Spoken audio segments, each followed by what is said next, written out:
अच्छा, तो अब हम कर रहे हैं हिल साइफर की decryption.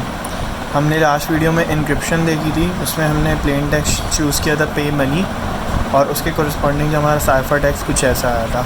And we already know that Hill cipher में जो की होती है वो हमारा एक मैट्रिक्स होता है। तो हमने अपने इनक्रिप्शन के दौरान जो डेटा यूज़ किया था उसी डेटा से अब हम डिक्रिप्शन भी करेंगे, ठीक है। तो एज़ वी नो दैट कि डिक्रिप्शन जो होती है हिल साइफर में और इनक्रिप्शन दोनों, इनक्रिप्शन का भी हमने फार्मूला देखा था, तो डिक्रिप्शन का भी एक फार्मूला होता है। इनक्रिप्शन का फार्मूला था K इंटू पी, के मतलब ये की मॉड 26। सो डिक्रिप्शन का भी हमने देखा था फार्मूला, वो है P मतलब प्लेन टेक्स्ट, K इन्वर्स मतलब इस की का इन्वर्स, C मतलब जो ये साइफर टेक्स्ट निकल के आया है वो मॉड 26, ठीक है। अब इसमें ये चीज़ हमें पता है, ये साइफर टेक्स्ट से ये चीज़ हमें पता है, मतलब अल्फ़ाबेट की टोटल काउंट होता है। के इन्वर्स निकालना है के, तो अब हमें पता है मैट्रिसेस का इन्वर्स कैसे निकलता है, बट इसमें थोड़ी सी चेंजिंग है। क्यों? क्योंकि इसमें मॉड 26 भी हो रहा है, तो हमें यहाँ मल्टीप्लिकेटिव इन्वर्स की तरफ जाना है। अब हम स्टेप बाय स्टेप चलते हैं। तो सबसे पहले क्या करना है कि हमें के इन्वर्स निकालना है। फॉर के inverse the formula is determinant of के और फिर उसका जो है इन्वर्स आता है, ठीक है। डिटर्मिनेंट ऑफ के एक अलग चीज़ है, फिर वो जो आएगा उसका इन्वर्स। देन हमें एडजॉइंट ऑफ के निकालना होता है, ठीक है। इन दोनों को मल्टीप्लाई करते हैं आपस में और मॉड कर देते हैं 26 से, ठीक है। तो ये यहाँ पे ये जो के इन्वर्स है ना, वो इन सब चीज़ों से मिलके बनेगा। देन जब ये आ जाएगा फिर हम आराम से जो है, हमने देखा था कि दो वैल्यूज़ का एक टाइम पे वेक्टर्स बनाते हैं, वेक्टर बनाएंगे, इसकी कोरिस्पॉन्डिंग वो इंडेक्स वैल्यू लेंगे जो हम अल्फ़ाबेट्स के काउंट लिखते हैं, 0 1 मतलब 0 A है, 1 B है, इस तरीके से वो, और फिर उसको जो कि हमारा इन्वर्स आएगा उससे मल्टीप्लाई करके एंड में मॉड 26 कर देंगे, तो हमारा प्लेन टेक्स्ट वापस आ जाएगा, जो कि यही होना चाहिए, ठीक है। तो अब हम देखते हैं कि ये वाली चीज़ में ये सब चीज़ें फाइंड आउट कैसे करते हैं। सबसे पहले हम बोलते हैं ये D जो है ना, ये कुछ और नहीं है, ये K मतलब इस मैट्रिक्स का डिटर्मिनेंट ही है, ठीक है। इसको D से शो किया है, तो या तो आप बोलते हैं K का डिटर्मिनेंट या कहते हैं D का डिटर्मिनेंट, ठीक है। तो एक ही बात होगी। डिटर्मिनेंट हम ले लेते हैं अपनी की का 2 3 3 6। हमें पता है डिटर्मिनेंट कैसे लेते हैं, इन दोनों वैल्यूज़ को मल्टीप्लाई करते हैं इनको और आपस में माइनस कर देते हैं। 2 6 12 minus 3 3 9 which is equals to 3, ठीक है। तो ये तो हमारे पास आ गया ये। नाउ हमें इसका मल्टीप्लिकेटिव इन्वर्स लेना होता है। वो कैसे लेंगे?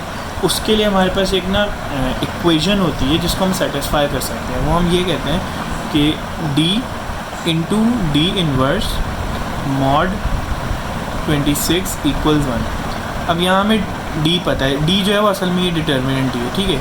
3 इंटू D इन्वर्स नहीं पता हमें, वो क्या है, डिटर्मिनेंट का इन्वर्स, ठीक है। वो मॉड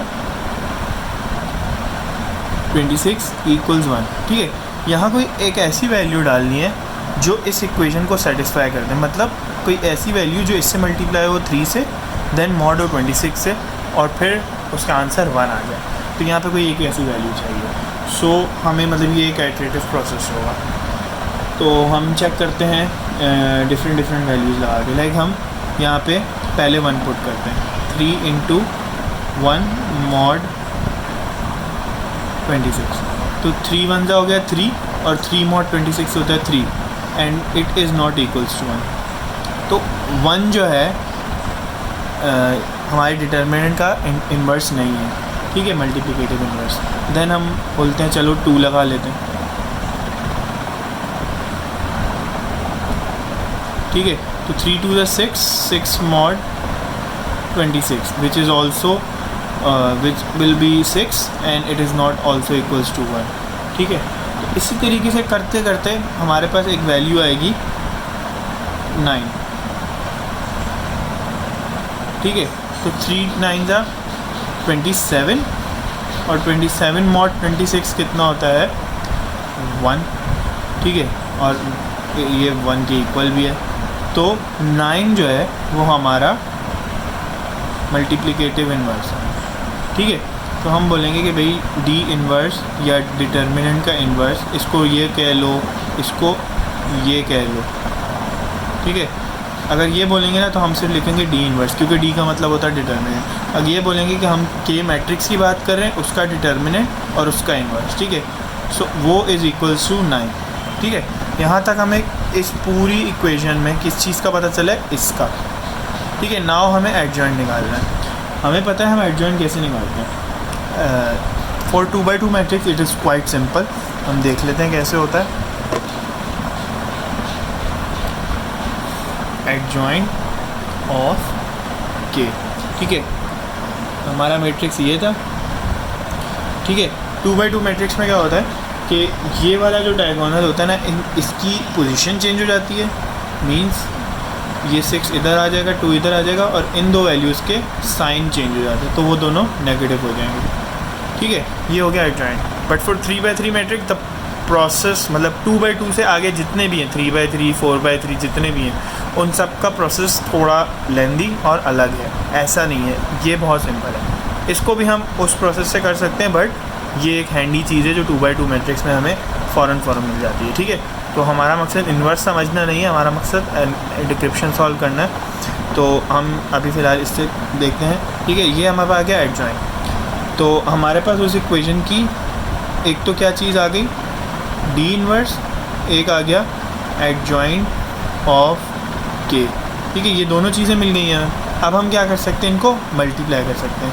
वो फार्मूला क्या कह रहा था कि आपको डी इन्वर्स और एडजॉइंट ऑफ के को मल्टीप्लाई करना है। तो हम क्या करेंगे, लिख देंगे डी इन्वर्स 9 है, ठीक है। साथ साथ ये एडजॉइंट ऑफ के लिखेंगे, 6 - 3 2, इनको मल्टीप्लाई कर देंगे आपस में।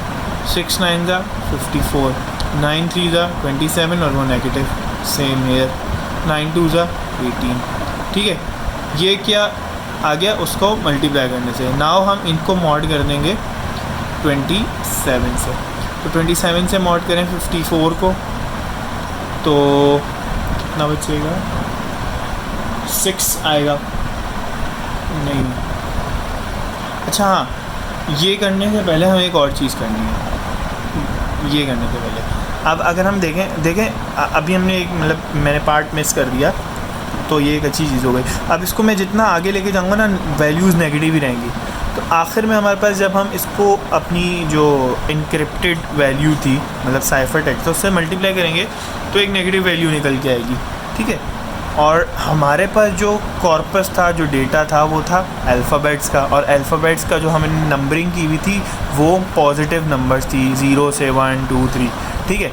तो वहाँ फिर वो नेगेटिव वैल्यू नहीं चल सकती थी। तो उसको हम यहीं मिटिगेट कर देंगे। कैसे कि इसको या तो आप बोल सकते हैं कि मॉड 26 कर देंगे, या तो ये बोल सकते हैं कि हम जो नेगेटिव वैल्यूज़ है ना उसमें 26 ऐड कर देंगे। अगर आप रिकॉल करें तो पिछले एल्गोरिथम में भी ऐसा कॉन्सेप्ट था, ठीक है, किसी 1-2 में, वो आप खुद सोच सकते हैं अगर समझ आई तो, ठीक है। तो हम बोलेंगे कि जो नेगेटिव वैल्यूज़ हैं उनमें 26 ऐड कर दो, या मॉड कर दो उसको 26 से, ठीक है। इसको एक तरह से कहते हैं मतलब वैल्यूज़ को आप एक रेंज में ले आते हैं, ठीक है। अगर हम बोलेंगे ना मॉड कर दो 26 से, और सब के लिए बोलेंगे, तो फिर आंसर आ जाएगा 6 mod 26 6 -3 mod 26 -3 mod 26 करें ना, तो मतलब वो थोड़ा प्रोसीजर ऐसा है कि हमें थोड़ा भी सोचना पड़ेगा। तो हम सीधे सीधे बोल देते हैं कि हम 26 प्लस कर रहे हैं सिर्फ नेगेटिव वैल्यूज़ में। तो -3 + 26 क्या होता है 23, ठीक है। तो वो हमारे पास वैल्यू बन के आ गई पॉजिटिव, ठीक है। तो फॉर सिंप्लिसिटी अभी सिर्फ यही सोचें कि जो नेगेटिव वैल्यूज़ आएंगी ना एडजॉइंट की, उसी पॉइंट पे नेगेटिव वैल्यूज़ में ऐड कर देना है 26, जो हमारी लेंथ होती है इंग्लिश अल्फ़ाबेट्स की, तो हमारे पास वैल्यूज़ पॉजिटिव हो जाएंगी। फिर हम आगे इस वाले एडजॉइंट को लेके चलेंगे, ठीक है। तो ये हमारे पास हो जाता है 23, ठीक है। अब नेगेटिव नहीं है।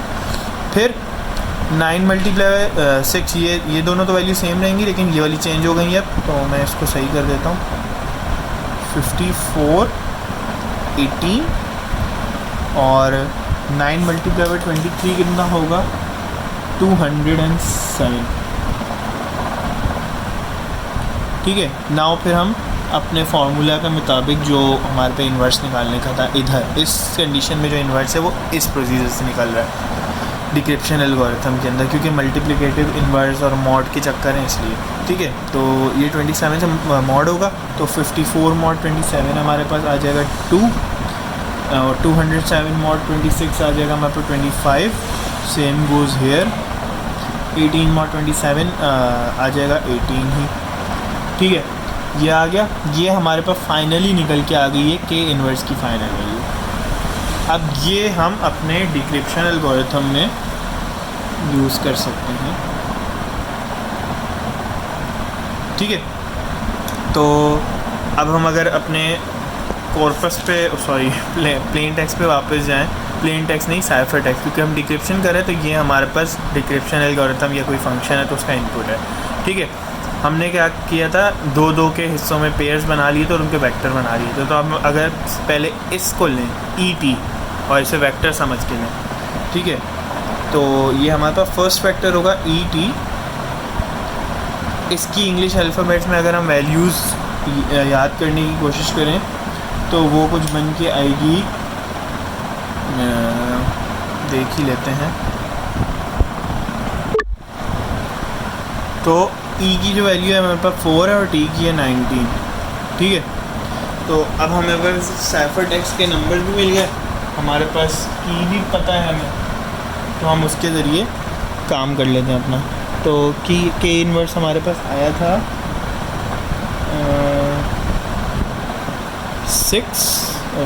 2, 25, 18। फर्स्ट फैक्टर की वैल्यू यहाँ मल्टीप्लाई होगी 4, 19, और ये सब आखिर में मॉड हो जाएगा 26 के साथ, ठीक है। तो फर्स्ट रो फर्स्ट कॉलम, 2 4 8 और 25 मल्टीप्लाई बाई 19 कितना होगा? अच्छा, तो 2 4 8 प्लस 25 मल्टीप्लाई बाई 19 475, ठीक है। ये इस मैट्रिक्स का पहला वो हो गया, ठीक है। और फिर second row first column 25 multiply by 4 हो जाएगा 100, 18 मल्टीप्लाई बाई 19 होगा 342, ठीक है। मॉड 26 वैसे ही लिख लेते हैं।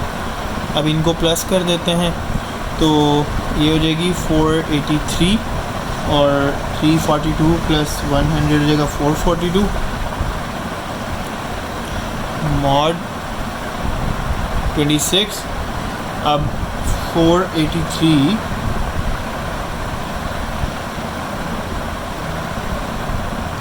मॉड 26 हमारे पास आ रहा है 15 और 442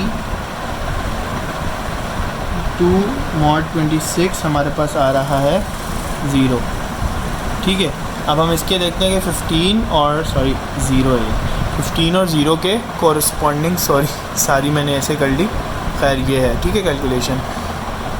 तो अगर हम अपनी वोकैबुलरी में या जो हमारे पास ABCD थी, 15 होता है P, 0 होता है A, सही है। तो अगर हम अपने ओरिजिनल टेक्स्ट को देखना चाहें तो E के लिए P लफ्ज़ वर्ड आया था, T के लिए A आया था। इसी तरीके से हम अगर आगे भी जब करते जाएं तो इस तरीके से हमारे पास की जो है डिक्रिप्ट होकर निकलती जाएगी। तो इस तरीके से होती है हमारे हिल साइफर की डिक्रिप्शन। यहाँ पे हमारा हिल साइफर एंड हो जाता है।